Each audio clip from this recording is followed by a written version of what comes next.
on. I was like, what are you, a baby? And then all of a sudden it's like this thing, you know. So, but I still haven't gotten into it yet. But I heard it's fun or whatever.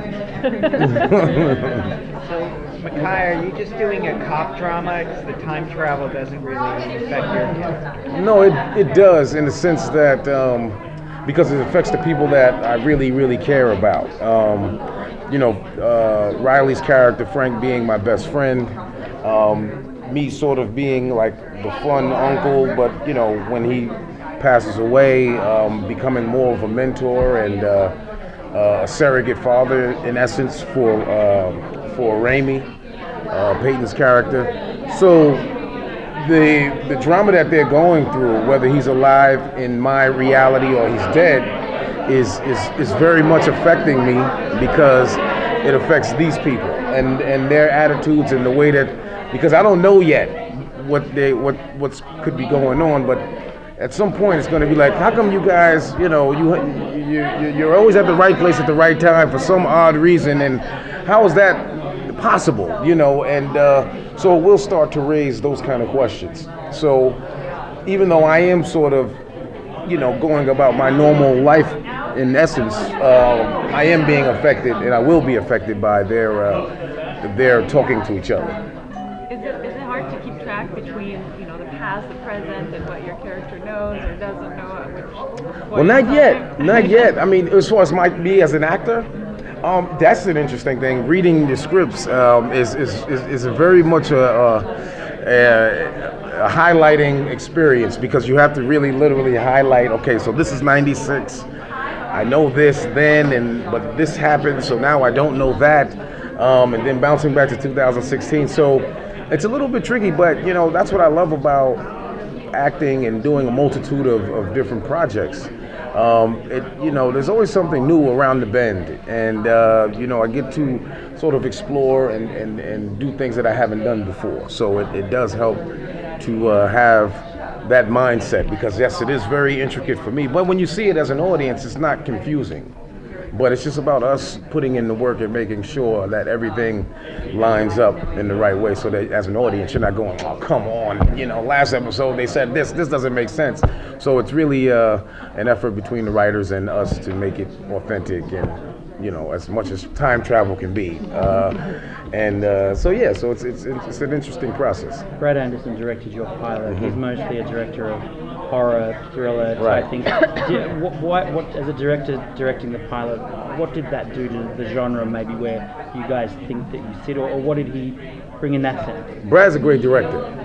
He really has a great way of, one, communicating with the actors, but he also has a great way of telling a story. And I think that, there's a lot of directors that can just shoot something, but there's not so many that can tell a good story. And I think that he added, he was able to sort of tell the story, then add a certain element of the suspense. When I saw the pilot, I was very impressed with the way that he shot it, the way that they edited it. I really felt like there was a suspense element, and just not just because I'm in it, but I really wanted to see what happens next when it's over. I'm like, okay, now where do they go with this? And so he did a great job of sort of setting the tone, I think, and hopefully he'll do more episodes throughout the season. Time travel seems to be an element in many, quite a few new shows. Is time travel the new vampires? I know, right? The new Twilight. And why do you think that is happening right now? How do you explain that trend? Well, the thing about ours, I think, which is different than the basic genre of time travel, is I think that time travel or the ham radio aspect is really sort of a backdrop or, a foundation which the stories are being told, but it's really a character-driven piece with a lot of emotion, with a lot of sort of real-world, if there was a real world of butterfly effects, So I think that it's not like we're getting in a time machine and then all of a sudden, we're running from dinosaurs or anything like that. I just think that it's a great anomaly that happens that lends itself to a great mystery, great detective drama, suspense, mystery, that sort of So it's sort of a multi-genre thing about it. And what was your second question? The second part of your question? Like, why do you think we see a lot of these, that as an element in a lot Well, of these shows now? I think it's a very great and creative way to almost have never-ending stories.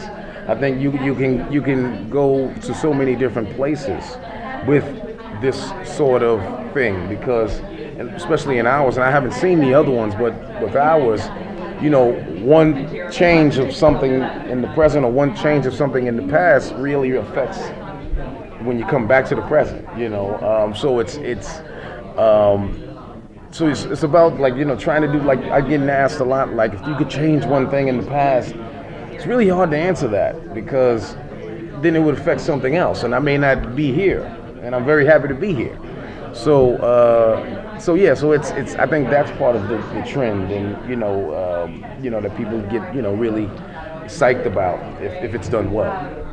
This isn't your first sci-fi outing. It's not. How does working on this show compare to working on a Torchwood?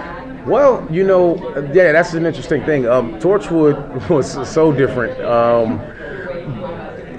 Torchwood was interesting because, and the things that I think are similar was I didn't know where they were going to go episode to episode. I didn't know how they were going to finish it. I didn't know the show Bible or anything like that, which is the same on this show. And I really opt not to know that. I sort of want to be surprised every time I read the script. It's almost the same way the audience will be when they watch it.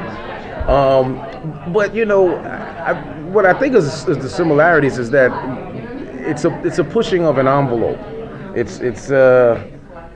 Yes, if you want to call it a genre base as far as the sci-fi aspect, but I really feel like it's a character-driven piece, and so I think those are the similarities, and that it's different.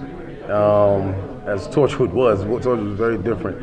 It was kind of crazy at times, but I think that's what's sort of the similarities, that it tries to push an envelope of something that's not just a typical genre. Like I said, getting in a time machine, and now you're in the 30s, and so it's.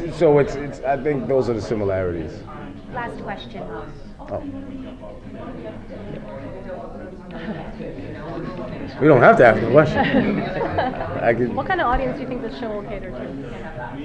I think well, the CW has a very interesting audience from the time that CW was came into conception and was out there. It had a younger based audience, but I think in time that same audience has grown, and I think CW in itself has grown with it. So I think this show sort of lends itself to the 18 to, even into the, mid 30s to 40s. Older people. I'm in my 40s now, so I still have a youthful exuberance, I think. Hopefully I have decades left, I hope. But I think it does really touch a younger based audience to an older audience as well. So I'm 37. I was thinking. No, that's all good. Well, thank you guys. I appreciate it. Thank you. Nice to meet you. Pleasure, absolutely.